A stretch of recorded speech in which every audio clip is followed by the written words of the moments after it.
Passen 12 minuts de les 11 del matí i a aquesta hora la pregunta que proposem és si mai algú no ha pensat que li podria tocar la loteria. Tothom, algun cop o altre, s'ho ha imaginat i també ha pensat què faria amb tots aquells diners que li haurien tocat. A Itàlia, per exemple, aquests dies, la Superenalotto té un pat acumulat de gairebé 140 milions d'euros, que són molts diners, després de 6 mesos sense que toqui a ningú. I aquests dies s'està vivint una autèntica febre de les apostes. Algunes persones estan gastant grans quantitats de diners i fins i tot alemanys, austríacs o francesos van expressament a Itàlia per escollir els seus 6 números i provar sort, amb l'esperança que els toqui. Doncs bé, avui parlem sobre tot el que envolta la loteria i volem saber si el que semblava un somni es pot convertir en un malson. El que farem ara mateix és preguntar-nos, ens pot tocar la loteria? Joan Cesari, bon dia. Ens pot tocar la loteria? Sí, la loteria toca. A vostè li va tocar, clar. Li va tocar molta gent. Sí, a Vic. A Vic, sí. Ja tinc un bar, restaurant i allà vam tenir la sort que toqués a molta gent. El 2005, eh? El 2005, sí. A Vic, perquè li va tocar a vostè la loteria i també va tenir la sort de repartir molts milions des del seu establiment. Sí. Vam vendre unes 1.000 papeletes de 25 milions de les antigues pessetes, 150.000 euros per papeleta, i va anar molt repartida. O sigui que de les 1.000 papeletes em sembla que 700 i pico es van cobrar a nivell individual. Vol dir que 150 milions ben repartits dona per molt. I quan un veu que el número que estan dient per la ràdio, per la televisió, és el que vostè té a la mà, quina sensació té en aquell moment? Bueno, d'entrada no t'ho creus i tardes molts dies a creure-t'ho. Cada dia quan t'aixeques al dematí dius, pot ser veritat? I sí. Mica en mica et vas veient per la tele, et venen a filmar i tal, i dius, carai, és veritat. D'això també en sap i força en Xavier Gabriel, propietari de la Bruixa d'Or, perquè ha repartit premis importants en diverses ocasions. Bon dia. Hola, bon dia. Sí, realment crec que som uns bons especialistes. Per això l'hem portat d'aquí els matins. Ho hem treballat dur i poder donar amb un sol sorteig com el de Nadal 3 premis i no una vegada diverses i d'altres 2 vegades. No havia passat mai a la història de la loteria i ara ha passat.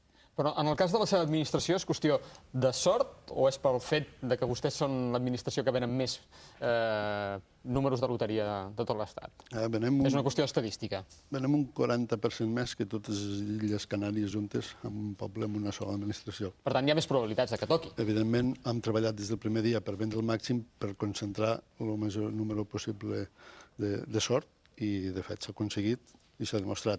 Som capaços de passar un any sense donar un premi i en un sol any donant 3, que ja dic que no havia passat mai.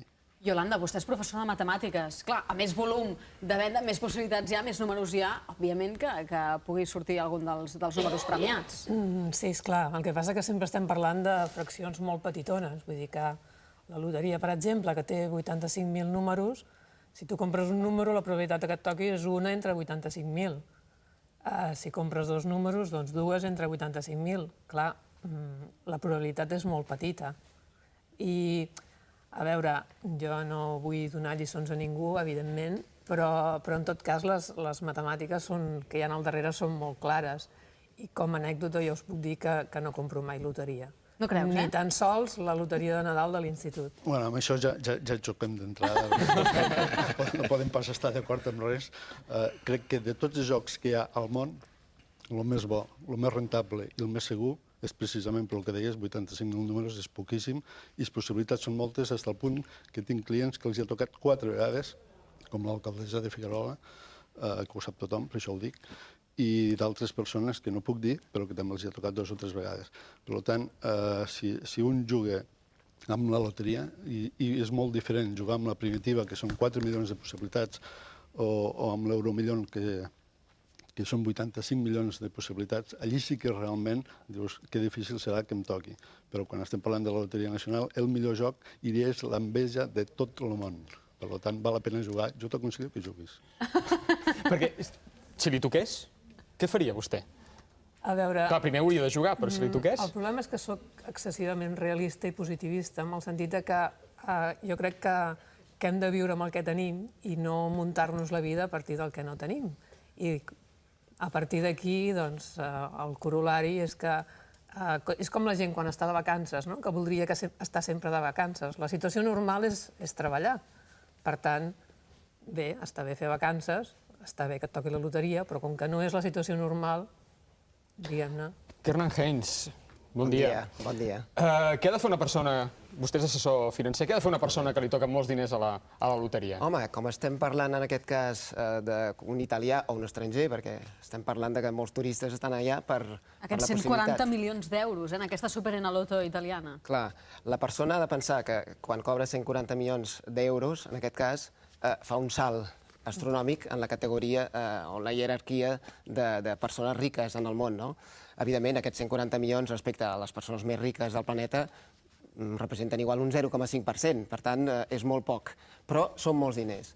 De manera que amb 140 milions d'euros, una persona l'únic que ha de fer primer és no precipitar-se, això d'entrada, anar a una entitat o una persona de confiança, que n'hi ha moltes en el mercat, i començar a posar els seus diners en una inversió molt segura durant unes setmanes, durant uns mesos, durant el qual haurà d'assessorar-se amb diverses persones, un equip de gestors, que li proposaran alternatives diverses amb el mercat immobiliari. Pensem que el mercat immobiliari acapara el 75% de l'estalvi nacional i la inversió financera només el 25%. De manera que haurà de fer un cert tipus d'inversió immobiliàries, financeres, i una distribució que li permetin, evidentment, no malgastar aquests diners i que aquests diners vagin creixent a poc. Aquí estem parlant de 140 milions d'euros, que són molts diners. A vostè, Joan, no li va tocar aquesta quantitat de diners, però li va tocar un bon pessic. Com ha canviat la seva vida a partir d'aquest premi de la loteria? Home, canvia... Perquè vostè va treballar cada dia encara al seu establiment, al seu restaurant. Jo hi vaig cada dia amb normalitat, m'ho agafo una mica més bé. Jo abans començava a les 6 del matí i ara encara molts dies, per exemple, ara fa 15 dies, perquè va plegar una noia, i continuo anant a les 6 del matí, no passa res, no? Però vull dir que canvia perquè dius, si vols anar-hi vas i si no, no hi vas. El que passa que això també depèn de la persona. Jo, com que tenia una feina que m'agradava molt, que l'he fet tota la vida, estava en un lloc que m'ho portava molt bé, doncs després canviar era una tonteria, no? Si no m'avorriria. Després continuo anant cada dia a treballar, m'ho passo bé perquè la feina meva m'agrada.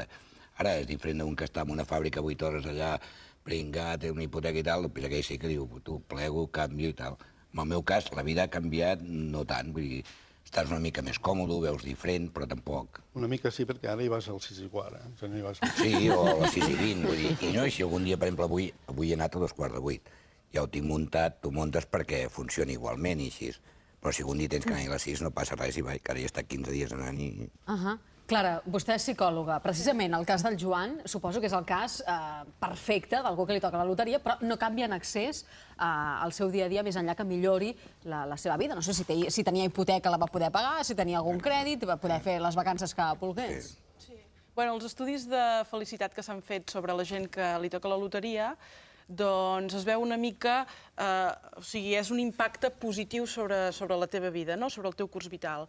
Llavors, normalment el que es dona és un estat d'ànim, que és una eufòria, doncs per això veiem a la gent a la tele, amb el cava i la conga i tot plegat, i al cap d'un temps, al cap d'uns mesos, es veu que la felicitat ha augmentat, la persona està més feliç, però tampoc molt més feliç, perquè la felicitat depèn de molts factors, no depèn només dels diners.